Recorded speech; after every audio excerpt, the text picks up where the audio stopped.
Greetings. Time to get an update on the 1939 Zephyr coupe project. I'm on my way to JB's place, to the shop, and see what is the latest and what's going on. We are past due for an update on that. Okay, JB, here we are, our famous or infamous 39 Zephyr project. Right. And we haven't really had an update in a couple weeks here, right. And you know, the inquiring minds want to know why. What's going on with this car? What's happening? Well, this is kind of in the beginning of the middle. Okay. And what you have to do is remember that all of these various pieces of chrome and trim and grills, headlight doors, which is what the correct name for this is, okay, are going to fit the car more or less. The factory didn't obsess over whether it fit perfectly. They did a pretty good job, but not nearly as good a job as that it's required today to be considered to be correctly done. Okay. So we got to go back into it, make corrections on fit up and that sort of thing. We saw over here that when this fender had paint on it, it looked fine. Obviously, it wasn't fine because when we stripped it down to bare metal, which is what you see here, this bodywork had to be done in order to remedy the problems that were there. They could have been subtle, they could have been big, but they don't necessarily show up very well, especially down low where a car takes a lot of abuse. Right. So that when it's off the car, this had to be removed in order to get our alignment on this left side of the car. It was obvious we had some problems, and so that had to be attended to, and we wound up with a very small amount of filler, as you can see. You can see how the metal's coming through and give us a guide, but it's really in good shape now. But now we've got to start fitting up the various parts that relate to it. This headlight door has to fit very closely. This can't be outside, it can't be inside, it has to be pretty much equidistant to look proper. Yeah. Same thing holds true of this grille opening, which is the main attraction on any Zephyr, of course, is the grille. Right. Or the Prow, as they referred to it back then, because really, when Gregorie did it, he was a yacht designer, as it turns out, and everything in his mind related to boats, okay, and various types of sailboats, which of course have to be very sleek, and obviously the front of it looks very much like the front of a boat, if you noticed. Yeah, it does. And it was the very first car to ever pull that off, and of course it influenced design all over the planet after that. But right. and they were the first ones to do it. What we have to do is remember that because of all these compound curves, that grille, So being a rigid item, has got to relate to this car almost exactly correctly. Right. And when we first got the grille and we got the car, it fitted okay, but there were parts of it. Remember, we had damage on the car over here. Oh, that's so right. So that pushed that in, it pushed it away from the grille. And if you notice along here, we had some repair had to be done to this flange. And instead of just using a lot of Bondo, he's used metal, and he's actually welded it and then ground it down so that we, again, built it up with metal. Exactly. We're always looking to keep the filler at an absolute minimum. Mm-hmm. So that's the whole point here. You can see here where he sanded through, there can't be more than probably a 1/16 of an inch of filler. Mm-hmm. And if you notice, it's not over catalyzed, it's a light color, so yeah. It'll be stable for many years. Then we got to get these guys to fit properly, and then the bigger chore, because the plating takes so long, mm-hmm. is to get those fitted to the car, make sure that the grille doesn't have a problem, make sure the car doesn't have a problem, and if there are problems, they need to be remedied. And then in order to do that, we got to take the grille that's going to go on the car, and we have to identify it. This is the grille that came off of this car. Okay. So it's an obvious candidate to go back on the car because it was in good shape. It wasn't broken. The teeth on these are normally broken. A few of these are almost always broken off because they're so fragile. Right. This one, you were really fortunate because it has had no damage to it, at least in that regard. And as you notice, when you put it on, that is such a precision fit. Yeah, exactly. Well, it didn't fit like that when we came up to it. Okay. It was a mess, and nobody really notices something unless it's wrong, especially with these cars. They're particularly noteworthy. All these tips that have to interface with that fender almost exactly. If they're sticking out or God forbid sticking in, of course it's going to force the whole grille out. So it really is a nightmare to fit up one of these. This side was a problem. This side over here was better. And Okay. as you notice, there's less work on it, but it's a combination of straightening and pulling and filling, because this entire assemblage has to work together, and it can't be any problems. So Right.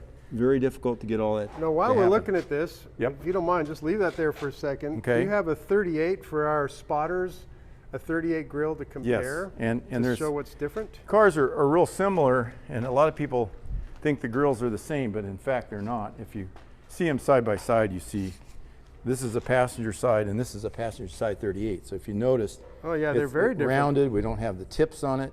Well, and Quite a little bit smaller. they're going horizontal instead Exactly, of vertical. completely different direction of the bars. Right. Okay, so So- this precedes it. This superseded it. Yeah. and So then once and again, then- that's the 38, exactly. and that's the 39. And the 40 was real similar to this, just a little bigger. Now, is the Prows more similar between the 38 and 39? Almost identical. But Okay. these grills do So not the grills fit. Obviously, if you look at this, it's a different Right. shape. Yeah, it's not So going to that fit opening, exactly. yeah, but that opening is different, completely Okay. different. So the front end on Interesting. an 8 will not work on a 9. Right. Okay. Well, that's good to know. All right. Now, one thing we kind of walked past here is I'm noticing there's grinding of the paint off, Right.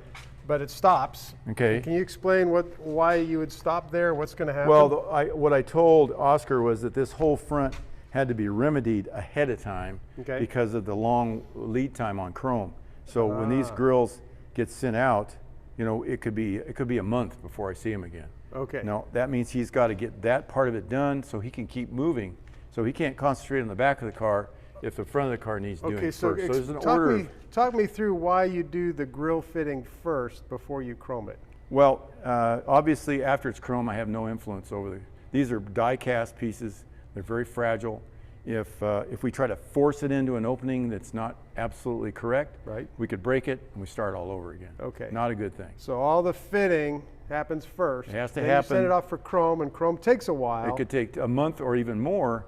Meanwhile, back at the car, I've got to keep moving, but I can't be working over here because if I don't get past this part of it Right. and get that grill fitted and off to the plater, then I'm waiting around for sometimes a month. There's a whole matrix of timing going on. It has to be. You have to, and of course, we've done a number of these, Yeah. so we kind of know how that works. And of course, what's changed, of course, is that a lot of the people we used to use that were a week or 2 weeks are now 2 months. Wow. They've run a lot of them out of business.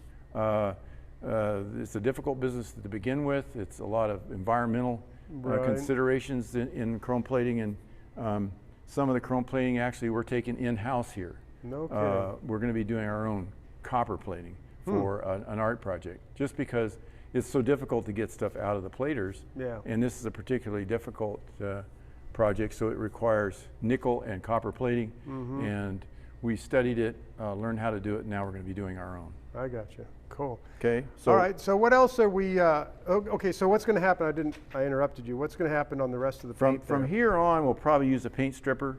Okay. We've noticed that if you look at the paint, it's checked, and that's not a good base for a new paint. So we're going to have to get Oh, rid it of is that. checked. When I get close to it, that's I got to really go. see it. There's a lot of people that'll primer over that, and for maybe 6 months or a year, the primer will hang in there. But those little cracks are going to express themselves. Yeah, at some eventually it's point, gonna come and it's back going and to come haunt back you, up isn't it? through the paint, and now you got a mess on your hands. So Yeah. that's all got to go, and we'll use a chemical stripper to get rid of it, because we're really not looking at much, if any, body work underneath it. Right. If you notice that the metal is actually in pretty good shape. Now, Yeah. after we strip it, we'll still grind it to put a tooth on it, so that there's two types of bonding. One is chemical bonding, and one is mechanical bonding. So Okay. we want to have both those things going on. So we can't have any contaminants on the surface of the metal. Perfect example is soda blasting. Soda blasting is a very kind of a blasting in terms of not beating the metal up, but it also doesn't create a profile. Okay, it just strips the paint, and it also leaves a residue, Okay. which is not good. Right. Because if you don't scrub that off, and a lot of people have found this out to their horror, Yeah. that you just created a situation where that baking soda impregnates itself in the metal, and then it precludes bonding of the primers. Oh. So they only last a year or so, and then it starts coming off. Well, the Right. entire paint job will fall off. Right. So you must get rid of that soda blasting residue, and you have to wash it, and then you have to resand it real quickly to recreate that profile that the primer wants to bond to. Okay. So that's what we'll be doing here, but we want to strip it with chemical strippers just because it's a lot quicker than sitting here grinding on it. Right. Right. Okay. Instead of thinking job security around here, they think, hey, we better get this thing done. Right. Which is the way they So were this side trained. did get ground down. It did get ground down, but it took too long. And it did show that it was in good shape. Yeah, exactly. Pretty You much. got to look underneath because God only knows what that paint is hiding, and we Right. found that out on the left side fender. There was a lot of owies, and this one here was beat up pretty bad. We knew that to begin with. Yeah. But we've got it straightened out. The bumper bracket was bent. The bumper was bent a little bit, Right. and now we've got everything I straightened think we were out. able to show that in a previous video. Exactly. if And it's people down to wanna bare metal. find it. If you notice, there's no body work. Okay, you Yeah, can run this your looks hand really over good. these things. One of the tricks to doing this is just run your hand over the bare metal, because the bare metal will not, you can't hide any Bondo, you can't hide any bad body work. Let me show you a trick that I was taught when I was a kid. All right. I learned body work from a guy named Glenn King, who was a master body man. And Okay. he used a paper towel to exaggerate the problems. Your fingertips have a tremendous amount of sensitivity, but it's heightened if you put a piece of paper between the surface and your fingers, okay? If you rub it like that, it will really accentuate any lumps or dips. That's And so interesting. you're sweeping it back and forth. Try not to look at it because your eyes will lie to you. Your hands will never lie to you. There's a little tiny bump right there. That's going to have to go.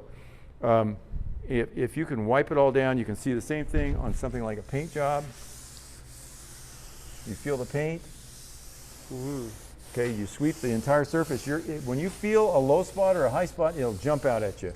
This, for whatever reason, accentuates the stimulation of that particular difference, Okay. and sends a message to your hands, which are extremely sensitive, that goes up your arm to your brain and says, bad place, or low place, or high place. Okay. Your eyes are not nearly as sensitive Interesting. Yeah. as your hands are. Wow. Okay? Very cool. Well, Yep. this is a good update. Thank you, JB. You bet. It's coming along really well. Yes, it is. It was a good car to begin with. I'm so. still impressed with how that grill fits. Yep. It's just really Yep. incredible.